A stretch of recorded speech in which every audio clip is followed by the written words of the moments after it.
Learn the most advanced recruiting techniques. Land the most desirable talent. Launch your company towards massive success. This is the Higher Power Radio Show with Rick Girard.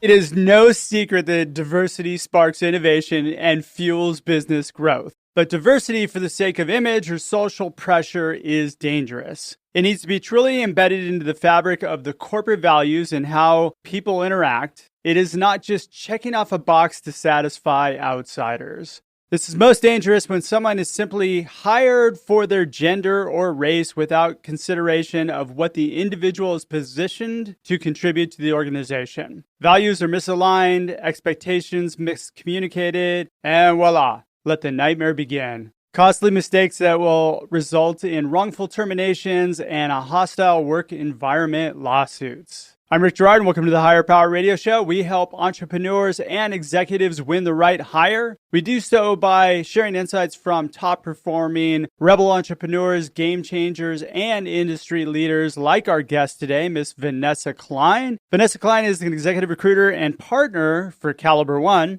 Since 2007, Venesa has helped some of the world's most successful companies build out critical leadership teams that drive their success. As a partner of Calibre One, Venesa has founded its purpose-driven practice, which focuses on placing executives in growing organizations seeking to create innovation with meaningful impact. Her empathy-forward personality, along with her strategic thinking, has enabled her to successfully build diversity programs for her clients, which is what makes Venesa the perfect expert for today's topic. Venesa, welcome to the Higher Power Radio Show today. Hi, Rick. Thanks so much for having me. Today, we're going to discuss why diversity may or may not be the right journey for your company. And then we're going to talk about how to correctly implement a diversity program. Sound like a plan? Sounds good to me. Why is diversity a thing, and why is it important to have a diversity strategy? And do you really need one? Yes, you definitely need a strategy. And I think we're all familiar with the stats around why diversity matters and why it's important. Fill me in. What are the stats? Why is it important? There have been a number of studies. McKinsey's done studies. Harvard Business has done studies. We've got Stanford, and everybody conclusively has agreed that executive teams that are highly gender diverse are found to be significantly more profitable. 21% more profitable than those with less diversity, in fact. And those stats go on, which I think most people are familiar with. But what they may not be also thinking about is what diversity means for the rest of your organization. And then if you have diversity at the top, you're setting the tone and being able to lead by examples for the employees that are more junior. So if you've got women, for instance, on your leadership team, that means women throughout your organization have a role model. There's some organizations, though, that are okay with being, I'm a $5 million company. I really don't want to grow. I just want to keep status quo. Is that a company that really needs diversity in their organization? Fundamentally, I would say if you look at those stats that we just talked about, then yes, if you do want to get past the 5 million, then yes, if you're happy being the lifestyle company that you are and you want to stay that way forever, then I think it's about the company culture and are your employees happy and the social pressure, along with if you need more investment and are investors looking at your company going, we don't want to put our brand behind this company because there's a clear lack of diversity. So I would add there's quite a few reasons to be a more diverse company environment. So you just mentioned an interesting thing. Will companies lose business, you think, because they are not diversified enough? I think today, yeah. The social pressure, at least that's what I've seen from people where it's a topic of conversation. Are you doing business with a company that has a reputation for being diverse, or are they really an old boys club? And then that's frowned upon. In fact, I just spoke with someone on the leadership team of a well-known e-commerce company who is really facing some challenges right now because consumers have been boycotting the business after they received some really bad press about not only a lack of diversity of gender, but of race. And that's an uphill battle that they're fighting right now. Yeah, and it seems once you get on the radar of somebody where you have that problem, then it's really hard to recover from that. Absolutely. I mean, how can you recover? It doesn't matter what you say or what PR campaigns you run. At that point, you have to put your money where your mouth is and start initiating a long-term HR strategy to diversify your workforce. But the time to do this isn't now. It's when you started.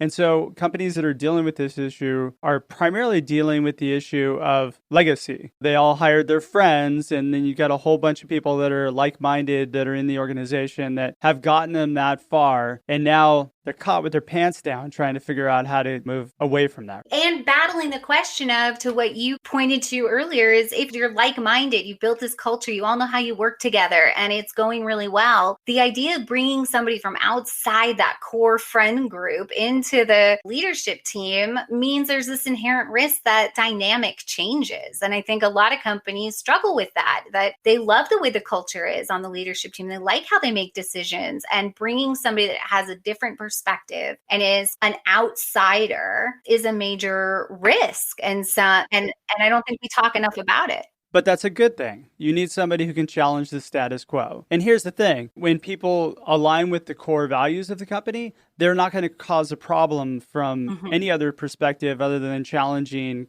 the status quo and being able to help to eliminate the bias that we have and promote that diversity. Absolutely. And then that begs the question, well, how do you make sure that new candidates that you're bringing into the organization are aligned with the core values of the business? That is such a great point. All right, you're listening to the Higher Power Radio Show. I'm Rick Girard, your host. And for our podcast listeners, we're going to take a quick educational moment from our sponsors. Hey, check out stridesearch.com. There you'll find a link to pre-order Healing Career Wounds, which will be released on May 20th. Let it be your startup's secret weapon to winning the strongest hires. Our guest today is Venesa Klein. She's an executive recruiter and partner at Calibre One, and we're discussing diversity. So we just talked a little bit about why it's important that you embrace this. To add on to one thing that you just said, this notion of filling a seat for diversity's sake, it bothers me, and I feel like it's dangerous because it sets you up for all kinds of problems, especially if you don't have buy-in from everybody else within the organization. Buy-in is probably one of the most important things. And that has to do with the example that I've spoken about is helped a company hire a CMO, and specifically they wanted a woman to join the leadership team, which is all men. And it became very clear from the moment she started that she was not there to really make an impact. She was there because she was a woman and they needed a C-level woman on the leadership team. And the result was she felt like she didn't have the support to drive her initiatives forward and wasn't ultimately going to be successful, and she left. That speaks to, if you're just recruiting to fill a slot with a woman in this case, and you haven't actually done any of the work, and when I mean work, I mean the self-reflection and the discussion amongst the leadership team about being aware of how their dynamic might change with the addition of this woman. And I think without those conversations and that level of awareness, it's a disaster waiting to happen. Yeah, and they didn't empower her to thrive in any sort of way. It was like, yeah, we want to hire you. We don't want you to actually do anything. We just want you to be on our webpage, and we want our investors to meet you. And that's it. Hire an actress for that. And they could have. And I think that is, to your point, a real danger, is that doesn't really benefit anyone. I don't know how many stories you've heard, but I've heard a lot of stories where what ends up happening is that the person leaves and it's a hostile work environment, and then it creates all kinds of legal issues for the company. Most of the companies I deal with are smaller companies. They embrace diversity much more than the larger companies. Yeah, I would agree. Anytime we talk about recruiting a diversity candidate, especially at the executive level, it's a smaller pool of candidates. That's how it has been for so many different reasons, which is an entirely different show around historically the opportunities that are available to different groups of people. And so you're already fishing in a small pond. Yeah. And I would add that, to your point around the vanity hire, we'll call this hire, is that it does nothing but cause you as a company harm, because then you get the backlash, then you get the reputation. The word on the street is that it's a hostile work environment. Well, isn't that what happened to Uber? Exactly. Yeah, the downfall of Uber. That certainly isn't worth it. At that point, if you're not ready and you truly don't understand the value of bringing a diverse perspective and building a diverse workforce, then don't do it, because it's going to backfire. And that's really the message. You have to be ready to embrace it. And it can't be, my board said I had to hire a woman or an African-American person or whatever it is. That just doesn't work.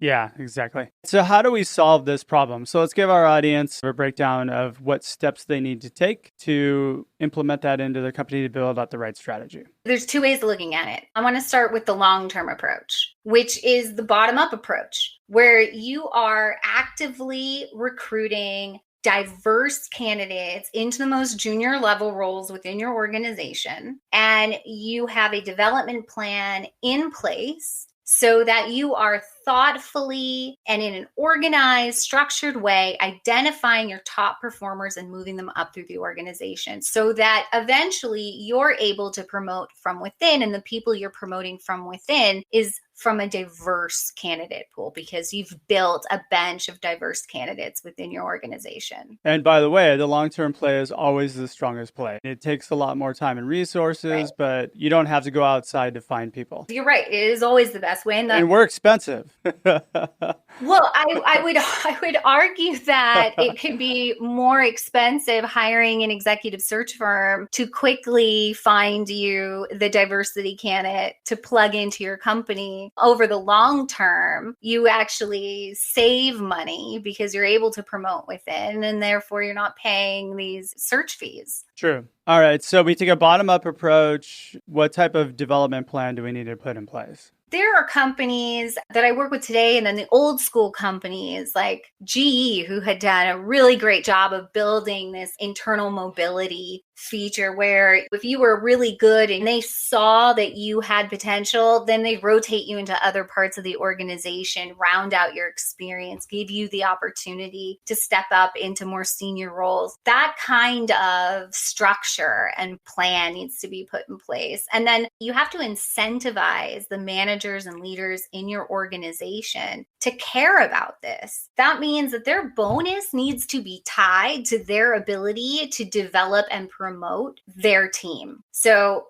however that looks is going to depend on size. But what I mean by that is if you're running a large team, your bonus should be tied to how many people you're able to promote throughout your team and into other parts of the organization. This also comes back to, this is good leadership. You should always be asking your people if they're the right people in the right seat, and having those conversations to make sure that they are going where they want to go. Because if they're not, they're going to find somewhere else.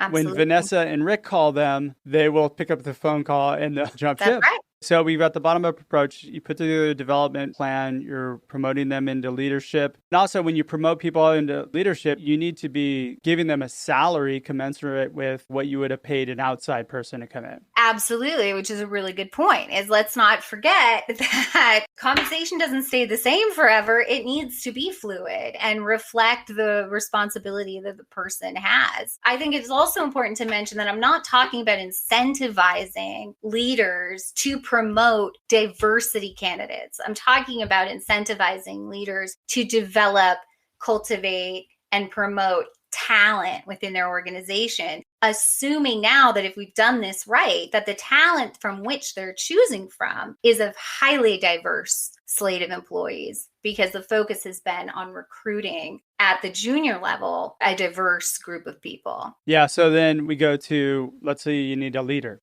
You don't have somebody who can promote within. What's the correct way in which I find a diversity hire for my company? God, that makes me cringe just saying that. Because I believe that you want to find the right person for the role no matter who they are. So how do you do it when you need to bring on somebody who's can shake something up? I think that we have to back up and understand why it's coming up. So back to our earlier point about, am I being told that I need to hire this person, Or do I really deeply believe in the value? Do I see and recognize a gap that is important to me as the CEO or the board to fill in this company? And if the motivation is coming from the right place, then that's step one, because I can't tell you how many clients I have where I can honestly say that they just want a vanity hire. So let's assume that we're talking about a company that really truly understands the value of adding diversity to their team. And then there's the understanding of, let's evaluate the culture that we currently have and whom we're recruiting into this. And so if it's an all male leadership team, are there areas, is there ways that we currently interact? Is there a dynamic that may not be friendly to a woman? Are we doing our offsites at a golf club and a whiskey bar? And maybe that isn't something that broadly in general is going to be as appealing to a woman. Now that may not be the greatest example, but I think the point there may be a woman who would be fine with it. Yeah. Who would flourish in that? That could be the case. But if you don't ask yourself the question, then it speaks to you're not thinking about it in the right way. That should be something that comes up. It should be a thing for you and your team is, are we ready to bring on somebody that doesn't look and sound just like us? And what would that mean? And would they have other interests, other ways of relating? Is there certain things that could be offensive that we do? Well, usually if you have an all-male team, I'm sure there's some offensive things that are done in that office. So the first step is like just the awareness that that's a thing at all. If you don't even have that awareness, you're not coming from the right place and you're not setting yourself up for success. And then let's talk a minute about this idea of we want the best person for the job.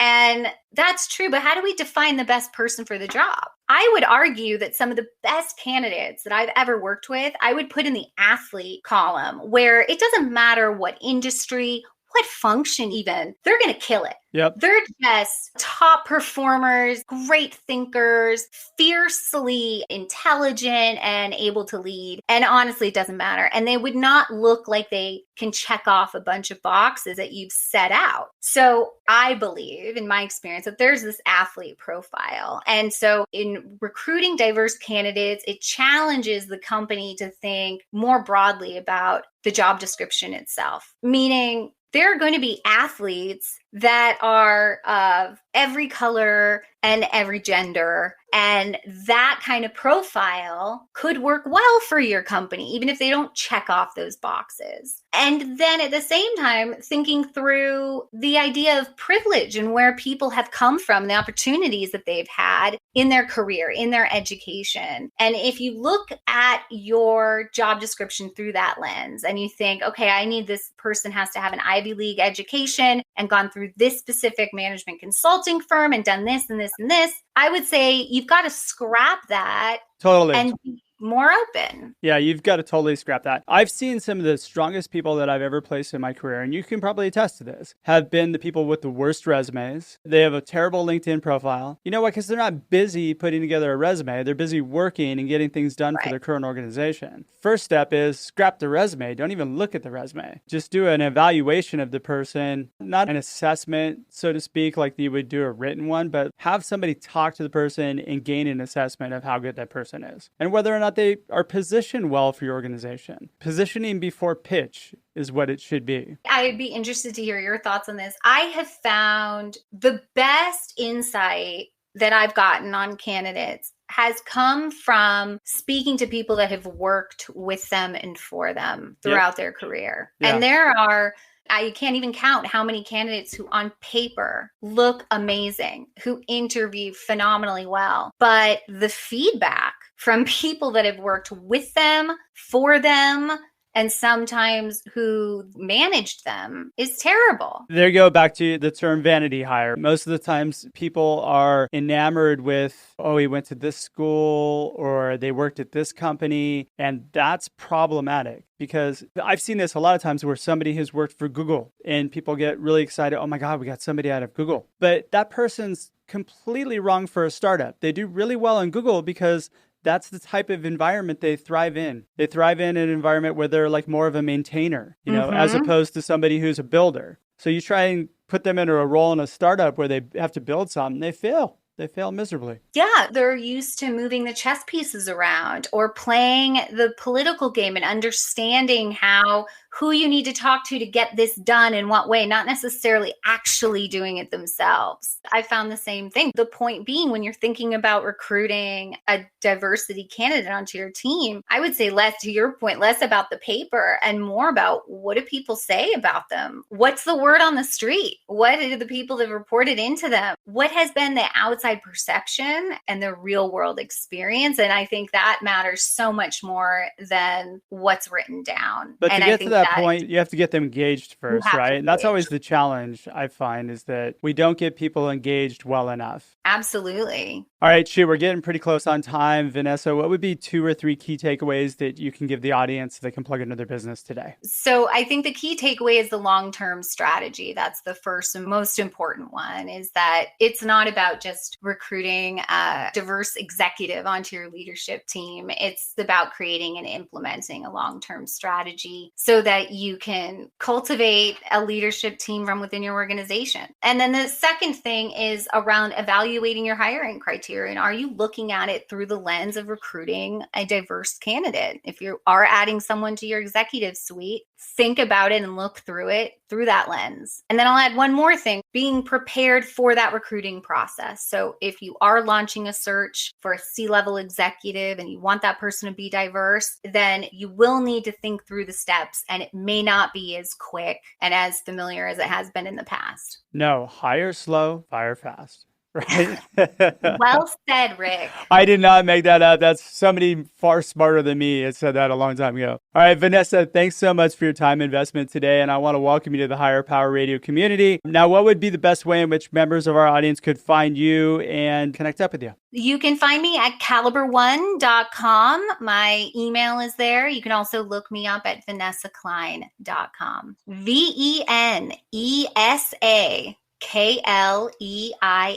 There you go, guys. All right, I want to thank our listening audience for tuning into this week's episode of Higher Power. Quick thanks to our team, Brian Colburn, Andrea Ballin, and Ayla Gerard. If you're listening to the podcast, please subscribe, review, and share as we are listening, and we welcome your feedback. After all, this show is for you. You can join the Higher Power Radio community at Higher, H-I-R-E, Power, P-O-W-E-R, radio, R-A-D-I-O.com, or you can drop me a quick line at rick@stridesearch.com. Tune in next Tuesday. Our guest is going to be Alicia Dunmas. She is the founder and CEO of Bestseller in a Week. I'm your host, Rick Gerard, and you have been listening to the Higher Power Radio Show. Aloha.